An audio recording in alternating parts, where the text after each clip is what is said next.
niaimagination.com में आपका स्वागत है। आज मैं आपको सिखाऊंगी ये अम्ब्रेला और ट्यूलिप स्लीव्स कैसे बनाते हैं। ये बहुत ही आसान है और ये आप तब भी बना सकते हो अगर आपके पास सफिशिएंट कपड़ा नहीं है तो अम्ब्रेला स्लीव्स आगे से ऐसी लगती है, उठी उठी होती है और बहुत ही प्यारी लगती है प्रिंसेस की तरह, और पीछे से भी देखो ये ऐसे लगती है। ठीक है, और अगर आपने अभी तक सब्सक्राइब नहीं किया है तो प्लीज़ सब्सक्राइब कीजिए और सब्सक्राइब के साथ एक बेल है उसे ज़रूर क्लिक कीजिए ताकि आपको सभी नोटिफिकेशन आपके ईमेल आईडी में मिल जाए जैसे ही मैं न्यू वीडियो अपलोड करूं। तो अब हम स्टार्ट करते हैं आज का ट्यूटोरियल। देखो, हम इस कुर्ती पे ट्यूलिप स्लीव्स बनाएंगे और ये आप तब भी बना सकते हो अगर आपके पास कपड़ा कम है तो। ठीक है, अगर आपके पास सफिशिएंट कपड़ा नहीं है, कम है कपड़ा, तब भी आप ये इजीली बना सकते हो। ये मैंने ही खुद डिज़ाइन किया है। देखो, ये हमारे पास ट्यूनिक है या कोई भी ड्रेस है, उसको मैं अनफोल्ड करूँगी तो इसके साथ मार्केट में स्लीव्स लगी हुई मिलती हैं। ठीक है, तो इसको हम यहाँ से निकाल लेंगे बाहर। ठीक है, तो इसके लिए आपको सीमर चाहिए और सीमर से हम इसकी सिलाई उधेड़ देंगे। देखो, इसको ऐसे हम निकाल देंगे और ये स्लीव्स हमारी बाहर आ गई। अब हम इसके लिए रिक्वायर्ड मेजरमेंट है बस्ट। जितनी भी रिक्वायर्ड बस्ट होती है उसके लिए हम, देखो ये कुर्ती है, इसकी हम बस्ट एक साइड से नाप लेंगे। मेरे केस में ये है 18 इंच, 18 इंचज़ है ये मेरे केस में। तो हम 18 इंच हमने एक साइड से बस्ट नाप लिया, यानी कि बस्ट का 2 से भाग करके हम नापेंगे अगर हमारे पास ऐसे नहीं पता तो। और एक कपड़ा लेंगे इस प्रकार स्लीव्स के लिए, उसको हम हाफ फोल्ड कर देंगे, तिरछा फोल्ड करेंगे और ये यहाँ से स्ट्रेचेबल है। देखो, मैंने एक कपड़ा लिया इस प्रकार, इसको तिरछा फोल्ड करेंगे।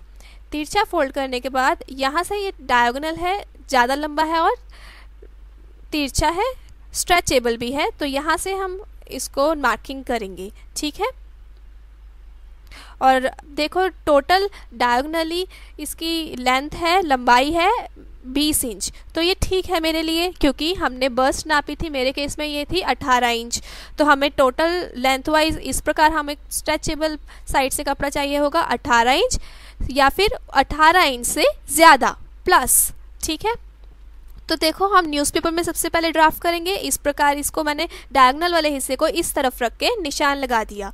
ठीक है, पूरा निशान लगाने के बाद अब मैं इसको काटूंगी और न्यूज़पेपर पे पहले ड्राफ्टिंग करूंगी और उसके बाद कपड़े पे ड्राफ्टिंग करूंगी। ठीक है, तो लीजिए, अब इसके बाद हम इसको ऐसे फोल्ड करेंगे। तो देखो, ये मैंने डायगोनल था, यहाँ से इसको एक कॉर्नर को दूसरे कॉर्नर से मिलाएंगे। यहाँ से ये तिरछा और स्ट्रेचेबल था। ठीक है, तो यहाँ से मैं इसको दूसरी तरफ मिलाऊंगी, जोड़ूंगी इस प्रकार। ठीक है, तो इस साइड पे ऊपर से नीचे तक कपड़ा कम है तो यहाँ से हम सारी ड्राफ्टिंग करेंगे। तो देखो, ऊपर से लेकर हम स्लीव्स की जितनी भी लेंथ चाहिए यानी कि लंबाई चाहिए उतनी नापेंगे। मेरे केस में मुझे चाहिए 5 इंच। 5 इंच नापने के बाद आधा इंच मैं एक्स्ट्रा लूँगी मार्जिन के लिए, बॉटम टर्निंग के लिए। तो इधर से लेकर दूसरे कॉर्नर तक, दूसरे एंड तक मैं इसको सर्कुलर वे में ज्वाइन कर दूंगी इस प्रकार। ठीक है, इस टाइप की स्लीव्स में ऊपर से शेप देने की ज़रूरत नहीं है। इस टाइप की स्लीव्स में हम नीचे से सर्कुलर शेप देंगे क्योंकि ये अम्ब्रेला स्लीव्स यानी कि ट्यूलिप स्लीव्स हम बना रहे हैं।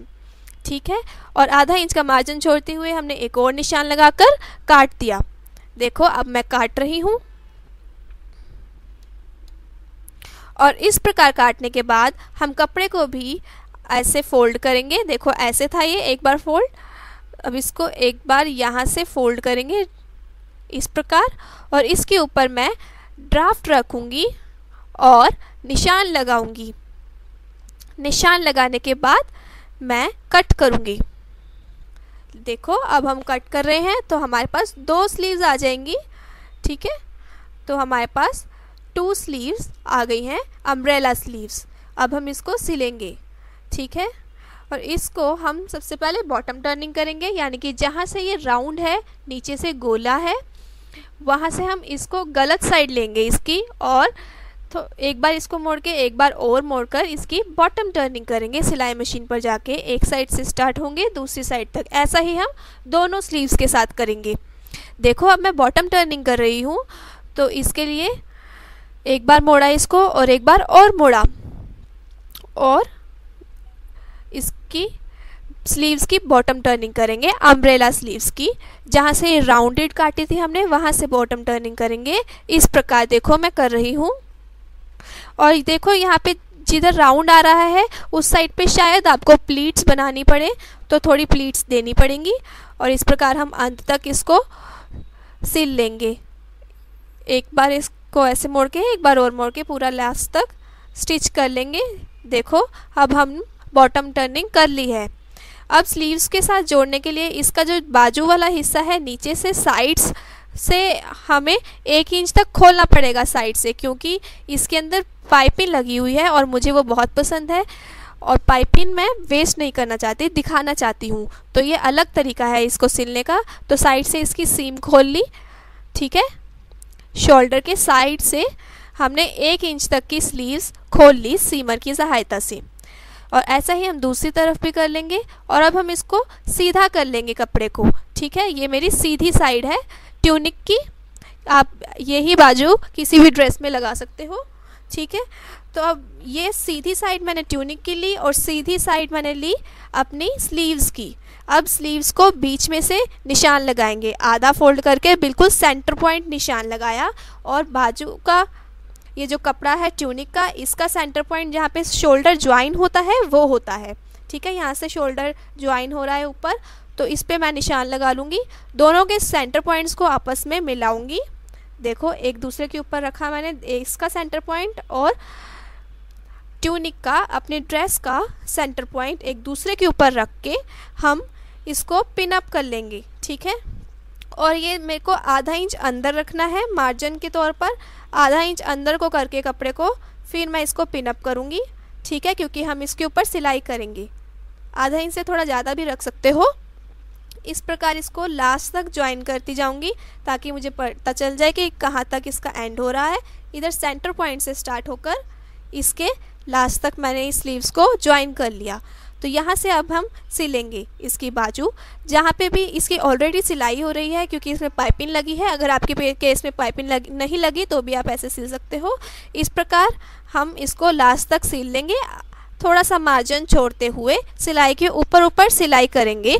देखो मैं अब सिलाई कर रही हूँ इस स्लीव्स की, इस बाजू की सिलाई कर रही हूँ मैं। ऐसे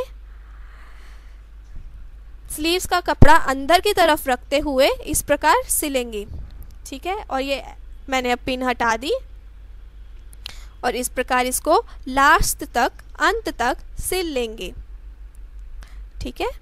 देखो मैं सिल रही हूँ।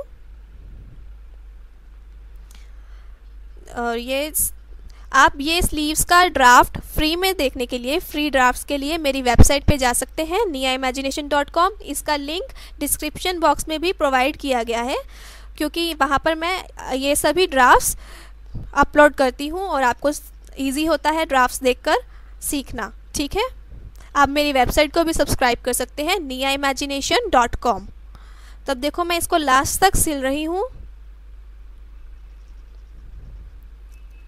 ये लीजिए, ये लास्ट तक सिल गई, ठीक है।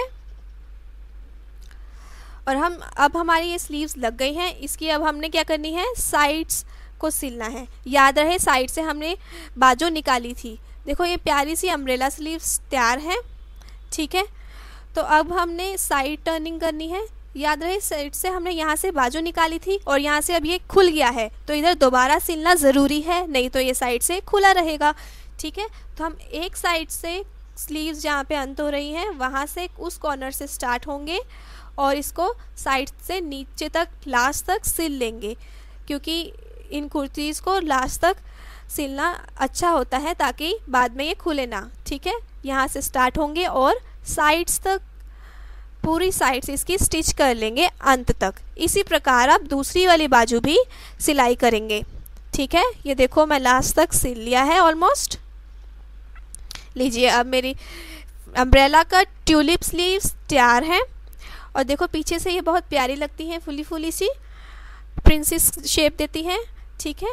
और प्लीज़ सब्सक्राइब कीजिए, लाइक करें और शेयर करें मेरे वीडियोस अपने फ्रेंड्स के साथ फेसबुक एक्सेट्रा पर। और मेरे को स्विंग चैट ग्रुप में ज़रूर ज्वाइन करें और अपनी मेकिंग्स जो भी आपने सीखा है या फिर बनाया है मेरे साथ ज़रूर शेयर कीजिए।